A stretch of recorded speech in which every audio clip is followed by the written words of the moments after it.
I've heard you say that espionage really is about getting people to let you into their secret lives. Correct. What is our secret life? So, if you go back to an earlier part in our conversation, we were talking about how when you trust people, you'll tell them your secrets, right? When you help people, they'll tell you their secrets. There are three lives that anybody lives. We have a public life, a private life, and a secret life. The public life is the life that we're all very familiar with, right? It's the life that you live for everybody else to see, not just the people who watch your podcast and the people who, work for you in your company, but your public life also includes what you show your friends. It includes what you show your church. It includes who you are when you walk down the street.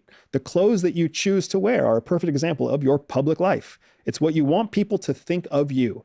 Remember the E in Rice. Mother Teresa wanted people to see her a certain way. That is her public life. When you're in espionage, the goal is to get away from the public life, because if you want someone to give you secrets, you can't get secrets from somebody who's in their public life because they're protected in their public life. So you have to move them from public into secret. And the middle step between public and secret is private life. So you have to move somebody from public life to private life. Private life is the life that your partner knows. Private life is the life that your closest friends know. Your mom and your dad may know it. It's the people who know that your feet secretly stink. It's the people who know that you don't really like to eat oysters because whatever, they give you gas.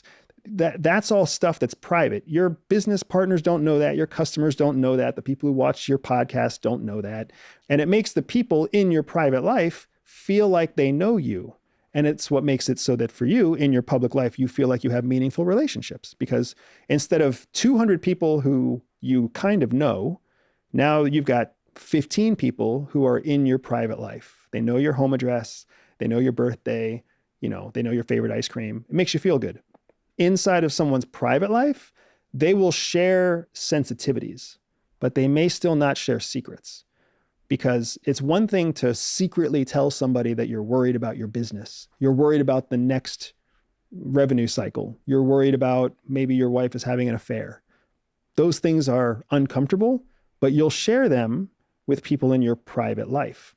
But you would never tell someone in your private life that you're having an affair. You would never tell someone in your private life that you hit your child. You would never tell someone in your private life that your parents sexually molested you or whatever else. Those dark, deep secrets only live in your secret life. The life that's so secretive that you don't even share it with the people in your private life. What we're trained to do is to follow a process that allows us to meet somebody in their public life, get them to let us into their private life, and then get them to let us into their secret life. Because it's a very simple psychological process to get into someone's secret life, because secretly we all want somebody in our secret life. We all want to have someone we can tell our secrets to. We just don't trust anybody in our private life enough to get there. So if you know how to leverage perception and perspective, use the 4 core motivations, when you know how to leverage SADRAT to create trust, you can actually cut into someone's secret life. And once you're in someone's secret life, they never stop trusting you. They never let you leave, because it was so rare and so hard to find you from their perspective. They don't ever want you to leave. So even if you break their heart, even if you lie to them, their trust in you is so great and so strong and so subconscious that you don't ever leave their secret life. I'm very keen to know how you get into someone's secret life and how they might get into your own. And we've talked about some of those principles earlier, but I was wondering if one of the techniques you might use is by sharing your own fake secret life with them to create an element of comfort. I think I've heard, and I think I know from doing this podcast generally, that vulnerability creates vulnerability to some extent, i.e. if you open up to someone, they're more likely to open up to you. Correct. So you're getting into now a form of mirroring, much like we were talking about physical mirroring. Now what you're talking about is emotional mirroring. There's a nuance there, because you have to know when to mirror appropriately, because if you're mirroring somebody else and they know that you're mirroring them, then subconsciously they feel like they're in control. Okay, interesting. So what you need to do is you need to mirror just enough to get to the place where you can get them to mirror you. When they mirror you, subconsciously, they know that you're in control. So once you are in a position of power or control in a conversation, then you can use the ploy of feigned vulnerability, which I wouldn't quite use it the same way you did. I wouldn't make up something vulnerable. Mm. Instead, we call it opening a window, or opening a window that opens a door. So we have these windows and doors in conversation. So opening a door means completely changing a subject, Mm-hmm. right? So if I were to just say right now, I don't really like French food, that's opening a door. You, as the interviewer, can go through that door, or you can close that door because it's not relevant, right? But if I open a window about how I have certain digestive challenges that I don't like to talk about, that's a window. You can always come back and push on that window and get me to go through a whole new door of conversation, right? So when it comes to vulnerability and conversing with somebody about vulnerability, you want to present windows and not present doors. So instead of saying something that's a fake vulnerability, you would say something that's a real vulnerability that may not be applicable to you. Like perhaps you say something like, I have been having massive arguments with my wife recently, and sometimes it makes me just want to leave home. That's real. That's not saying I'm going to leave home. It's not saying what I'm arguing about. But if I believe that in your secret life, you are also fighting with your wife and you're living in a different room and you're not telling anybody about it, I want to show some sort of bridge between us that gets you to admit that to me. Because if you can admit that to me, maybe I can find out more about what you're doing to cope with the fact that your marriage is falling apart. Maybe you have a girlfriend. Maybe you're on Tinder. Maybe you're doing something else, right? Maybe you're drinking. Maybe you're doing drugs. I don't know. But I need you to let me into that secret life. So I'm going to present a window and see if you go through that window. So say that I was the asset and you were the CIA agent. You have more experience in that role than I do. And I was sat in a bar and I said to you, yeah, God, this week's been really hard at home because my wife, she's annoying me. And you were trying to get into my secret life. How might you maneuver from there? Right. So there's the basic principle here that we would use is called the 2-in-1 combination. So 2 means 2 questions and 1 means 1 confirmation. So when you present to me a topic that I want to explore further, the most rudimentary of techniques out there is you present to me a topic I want to explore. So I ask a follow-on question. You will answer my follow-on question because you're predisposed to answer my question. I will ask another follow-on question. You'll be predisposed to answer that as well. And then I'll say something that confirms what you're saying. That way it doesn't feel like you're being interrogated. Instead, it feels like you're talking to somebody who gets you. Mm-hmm. So I'll confirm what you say. Like, oh yeah, I mean, I had a girlfriend once and her feet stank so bad. And man, it just made me want to like sleep with her feet outside of the covers. And then you just stop there. Because you've asked 2 follow-on questions and 1 confirming statement, the psychology of the other person is going to be to continue volunteering information. And then you just repeat the cycle. So they give you another piece of information, you follow-up question, confirmation. Follow-up question, confirmation. To you, it feels formulaic. Listen, ask a follow-up question. Listen, ask a follow-up question. To them, it feels like they are talking to somebody who really, really cares. Just put yourself in the shoes. Practice a little perspective here. Imagine if you really were talking about something that was frustrating you and the person sitting next to you at the bar literally didn't do anything other than ask you follow-up questions and agree with you. You're going to feel like, you get me, man. Why can't my wife get me like you get me? Like, you know what I'm talking about. I completely agree with you, man. Tell me more. Oh, dude. And you can see how human beings just fall right into the groove. The parallel here to business, but also the sort of transferable skills here are quite clear. From what I heard, when I'm doing an interview, when I'm meeting a candidate for a job, when I'm trying to sell to a client, really my disposition should be to be doing exactly what you said, asking them questions, confirming, asking them questions and confirming. Right. If you think about it, everybody's in a contest for control. Who controls a conversation? The person asking the questions or the person saying the most words? It's always the person asking the questions. because the person asking the questions determines the direction of the conversation. It feels the other way around, though. It feels like the person speaking the most has the most control. And what did I tell you about feelings? Don't trust them. Don't trust your gut. Don't trust your emotions, right? It feels like the person talking the most is the person in control. It is not. It is not. The person asking the questions is in control. Think about this interview right now. I will answer whatever question you bring up next. If I don't answer the next question you bring up, I will feel awkward because you and I both know who's in control of this conversation, even though I'm the one saying the most words. Interesting. The implications of this in sales, human resourcing, marketing, advertising, it's the reason my company has grown 300% every year for the last 3 years. It's because the human condition is so predictable. People just want to feel heard, they want to feel listened to, and they want to feel validated. You can automate that. You can automate the process that makes people feel heard, confirmed, and validated. You can automate it, and then they will sell themselves. That's really good digital marketing. That's how it works. Really good direct sales. That's how it works. That's how it works. Really good salesmen have already learned this. Real good salesmen understand that it's all about getting a lead to talk about themselves as quickly as possible. And then once they start talking about themselves, you just ask questions. Let them lead themselves through the sales process. The problem is with most business owners out there who haven't been trained in what we're talking about, they feel like they have to talk the most. They feel like they have to get the customer to understand the benefits of the product. I need to get you to hear me. I need to get you to listen. I need to get you to understand the value of what I'm offering you. That's not what the customer wants. That's the salesperson's perception. What the customer actually wants is a product that's going to solve their problems and a salesman that's going to help them. What's the kind of person that helps you? The person who asks questions.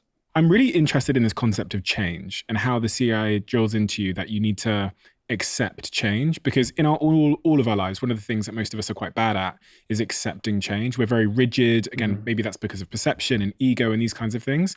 But when I was reading through what they teach you at the CIA, they change your relationship with change. They do.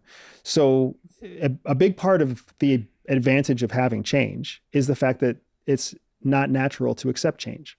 So if you can adapt to change faster than your opponent, you have a built-in advantage. You have an edge. So these three principles, time, distance, and change in direction, these three principles that CIA teaches as concepts apply in multiple different ways. So as an example, time means that you need to accept that things take time, that time is a resource for you to use. Too often we feel like time is fleeting. Time is running out. We have to take action quickly, like time is against us. That's not really true. In fact, time is a tool that you can use to break things down. Secrets don't withstand the test of time. How long will it take for you and I to get into each other's secret lives? 9 months. That takes time. Not many people would wait 9 months for anything, right? But time is a huge advantage that you have. If all of your opponents are rushing, and you're the only person who isn't rushing, time becomes a huge advantage to you that nobody else has. Explain that in the context of business then. So in business, people are trying to make a rapid sale. Most people want an impulse buyer, right? What do I have to say right now to get you to buy my $7 thing? I don't really want you to buy a $7 thing. I want you to buy a $97 thing. If it takes me 3 weeks to get you to buy a $97 thing, it takes this other person 3 minutes to get you to buy a $7 thing, who's the better salesman? Well, I would argue that it depends on what you're looking for in terms of long term. This person selling a $7 thing every 3 minutes has to find a new lead. They have to find, arguably, if they sell 1 out of every 10, if they convert at 10%, they need to find 10 new leads every 3 minutes to make $7. If I convert at 10%, I need 1 person to buy a $97 thing every 3 weeks. I have a much less demand on my time to find new leads. And I can qualify my leads better. And if someone's willing to spend $97 on something, guess what that tells me about that person? They have more disposable income. The $7 person, I don't know anything about their disposable income. Do they have some? Do they not? Is that mom and dad's credit card? I don't really know. I'd rather spend 3 weeks of time cultivating a person who buys a $97 something, because then I can sell them a $297 something. And then I can sell them a $997 something, because I can test their threshold for price sensitivity. Was there any situations during your time abroad where you felt like your life was at risk, or any sort of really clear apparent threat? Yes, there's one specific moment which I'm actively trying to get cleared by CIA to talk about, where I felt like with high confidence that I had fallen under the scrutiny of a local country's surveillance team. So I was in a foreign country. I believed I fell under their surveillance apparatus, and they were actively surveilling me. And the country that I was in and the job that I was doing in that country made me believe that if I had a surveillance team on me, their goal would be to apprehend me at a certain point in the operation, at a point where they could get the most propaganda and political leverage, et cetera, et cetera. So that occurrence happened in about 2011. And I'm trying to go through a process now to get that cleared by CIA. Up until about 9 months ago, CIA was giving me the thumbs up that I'd be able to talk about it. But then geopolitical tensions in the world changed, and CIA changed their mind along with that. So now I'm exploring what avenues I have to get them to adhere to their previous approval of letting me tell my story versus being forced to adhere to my continued secrecy agreement. So you were in a foreign country, you felt like you were under the surveillance apparatus of a foreign country. What gave you that impression? Was it looking over your shoulder and seeing something, or? It's the process that we're trained to use for surveillance detection. So we're trained in a process where you run what's known as an SDR. And in that SDR, you have steps, methods that you use to determine whether or not you are being actively surveilled. And again, we use time to our advantage. So it's not like something happened in 5 seconds and I thought I was under surveillance. I intentionally carried out a series of steps over, say, 3 hours or 6 hours. And over that period of time, I had enough information, enough data points to confirm with high confidence that I would be under surveillance. SDR? Surveillance detection route. Okay. And that could be like a car following you, or it could be a person following you, or a drone following you, or your phone being acting in a certain way to make you believe that you're being digitally or cyber surveilled. Sexpanage. Is it a real favorite thing? Subject. It's a very real thing. It's a very real thing that's used in different ways based off of a country's civil rights. So in the United States, we don't really use sexpanage. We don't really use it because it goes against the rights, the individual rights of the citizen who works at the intelligence agency, right? So if you tell a female intelligence officer that they must sleep with this target in order to get information, you're violating her rights as a US citizen. In China, that's not the same case. In Russia, that's not the same case, right? In the UK, they don't subscribe to forced sexual acts in service of collecting intelligence. Forced. Forced. But you can if you want to. What ends up happening is you can if you want to, and for those people who do, they end up creating what's known as an operational security risk, because once sex is involved, the power shift becomes untenable. So if the whole goal of a handler is to maintain control over the asset, once sex happens, it's harder for the handler to maintain control over the asset in a objective relationship, because now sex leads to feelings, like hormonally, it leads to feelings. The act of orgasm releases certain hormones that create senses of connection with another person, right? So when that oxytocin drops, when that neuroepinephrine drops, your body starts to tell you that you are connected to another person. That is the antithesis of a proper asset handler relationship. So you start in love with them. And we call that falling in love with your asset. I won't ask you if you ever engaged in anything like that.